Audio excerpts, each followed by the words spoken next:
Le laser, c'est un faisceau lumineux qui a une cible particulière. Soit on va la détruire en la chauffant, en la coagulant, en la détruisant. Alors, il y a plusieurs indications passant du mélasma, l'hyperpigmentation post-inflammatoire, et ce sont les pathologies communes qu'on voit tous les jours au cabinet, et au reste des autres indications pigmentaires. Alors, le principe général du laser Q-switched, c'est l'action photoacoustique, qui est une énergie d'impulsion extrêmement courte, que ce soit en nanosecondes ou bien en picosecondes, qui cible le pigment en l'éclatant, et puis par la suite, il y aura le système lymphatique qui va assurer le drainage.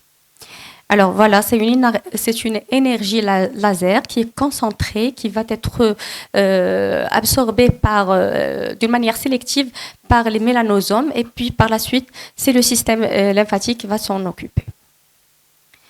Il y a plusieurs interactions physiopathologiques et plusieurs facteurs externes qui rentrent en jeu.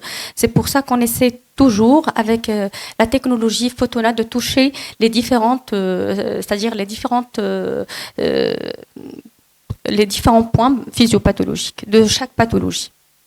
Alors, le principe général, toujours, c'est la photothermolyse sélective. Et pour qu'on assure cette action, il faut que la durée d'impulsion du laser soit au moins 10 fois moins longue que le temps de relaxation thermique. La mélanine, c'est le chromophore.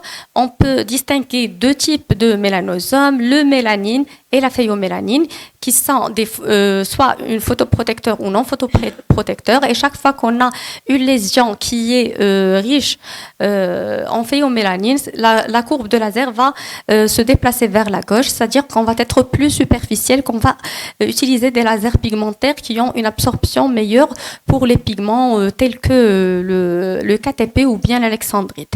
Et une fois on a des lésions qui sont riches en eumélanine, on va être un peu plus profond, et c'est là où on va utiliser le Nd:YAG. Alors, le choix de longueur d'onde, justement, il dépend de la pathologie, du type de lésion. Est-ce que la mélanine elle est intraépidermique au niveau du derme, ou bien carrément il y a une incontinence pigmentaire telle qu'on a dans le lichen pigmentaire. Alors, je vais passer rapidement. Je commence par le mélasma. On en a parlé un petit peu. Donc voilà, le mélasma, je confirme, c'est une maladie chronique. Il y a plusieurs traitements pour le mélasma, mais des fois on reçoit au cabinet des gens qui ont tout essayé et qui disent que voilà, ils ont un mélasma réfractaire qui ne répond pas, ou bien qui ont eu de l'hyperpigmentation post-inflammatoire suite au traitement invasif qu'on a déjà utilisé, notamment le peeling et le peeling TCA particulièrement, et qu'on se retrouve avec un mélasma qui est assez grisâtre, qui est assez costaud, et que ça marche plus avec les crèmes, avec la mésothérapie, avec le peeling. Et là, on a une nouvelle option thérapeutique. Alors, la physiopathologie du mélasma, elle est très complexe. Elle est encore, jusqu'à nos jours, il est mal élucidée. Mais on sait tous qu'il y a l'incrimination des facteurs externes comme des facteurs internes, notamment les facteurs génétiques. On a l'incrimination de différentes cellules, mélanocytes, kératinocytes et fibroblastes, mais aussi les cellules immunitaires. Alors, voilà, c'est un véritable challenge thérapeutique. Donc, on commence d'abord par traiter la qualité de la peau. Et qui dit qualité de peau dit amélioration de toute pathologie, notamment le mélasma. Donc, on commence par le FRAC 3 de Photona. Il est aussi dans le laser Starwalker. C'est une longueur d'onde qui a une forte affinité pour la mélanine et l'hémoglobine, et qui a une action anti-inflammatoire, et ça touche c'est-à-dire l'aspect vasculaire du mélasma. Et majoritairement, on a un mélasma vasculaire. Il y a toujours la composante vasculaire quand on parle du mélasma, et c'est ça qui fait la fréquence de récidive du mélasma. Alors, si on arrive un petit peu à la combler, on va diminuer le risque de récidive. Bien sûr, il faut le communiquer au patient. Il faut que le patient soit conscient et soit consentant. Alors, on a l'avantage de l'efficacité, mais aussi c'est safe. C'est-à-dire, même si le mélasma récidive, maintenant j'ai 4 ans d'expérience avec le Star Walker, et même si les mélasmas récidivent, ils sont, c'est-à-dire à la case de départ. C'est-à-dire qu'on n'a pas ce mélasma réfractaire qui est grisâtre, qui ne répond à rien. Qui ne répond à rien. Alors, on n'a pas de dommages thermiques, c'est ça l'avantage, c'est-à-dire qu'on arrive à toucher la cible sans pour autant causer des dommages thermiques ou bien causer la rupture de la membrane basale ou bien l'apoptose cellulaire. C'est pour ça qu'on n'a pas une aggravation du mélasma. C'est le plus important quand on traite un mélasma, il ne faut pas l'aggraver. On sait qu'on peut améliorer, comme on peut ne pas améliorer, mais il ne faut pas l'aggraver. Alors voilà, c'est les paramètres recommandés, je passe. Alors ça, c'est un cas. Alors c'était une patiente qui a déjà reçu un peeling et quand je le reçois au cabinet, j'ai fait une seule séance et après un mois, parce qu'il ne faut pas répéter les séances avant un mois, je me retrouve avec un résultat qui est assez joli résultat. Alors voilà, c'est un patient qui a reçu plusieurs traitements aux crèmes, l'hydroquinone, laser CO2, la mésothérapie, le peeling TCA. Et il revient chez moi et il a fait un petit peu le tour des médecins, même en dehors de la ville. Et si j'avais pas le Star Walker, j'aurais rien à faire. Donc on arrive à obtenir un bon résultat, mais après 6 séances quand même. Alors, l'hyperpigmentation post-inflammatoire, alors c'est la complication qui nous suit tous.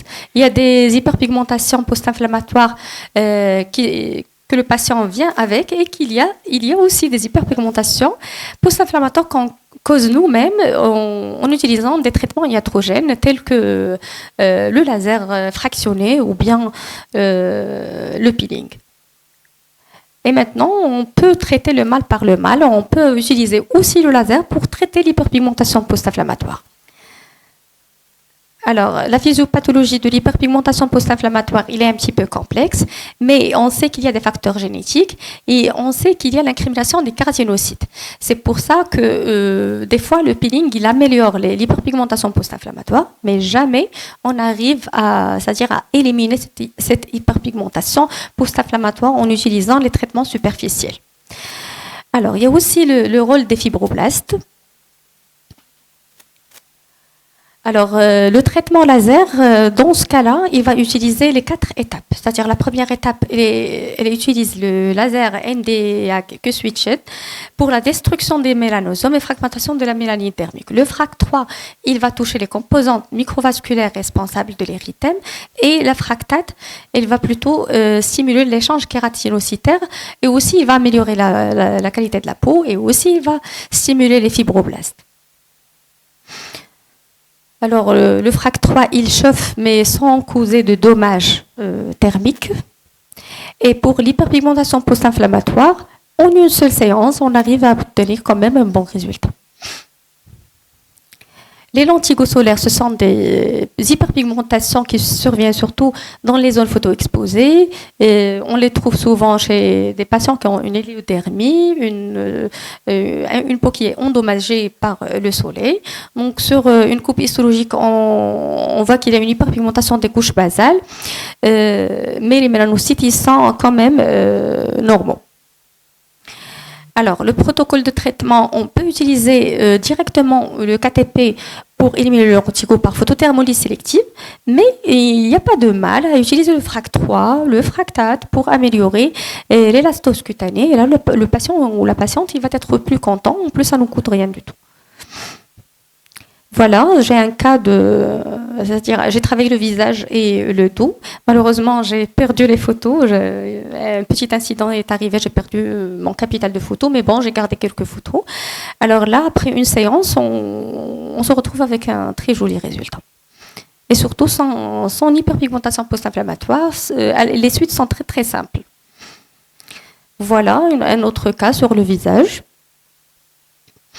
Un autre cas sur le visage. Là, j'avais pas encore la FRAC 3. La fractate, pardon, j'avais pas encore la fractate, et on voit qu'il y a une amélioration du pigment, mais la qualité de la peau, elle est toujours endommagée. Donc c'est là où on voit vraiment l'intérêt de posséder une pièce à main fractate. Alors pour les lentilles et philides, c'est la même chose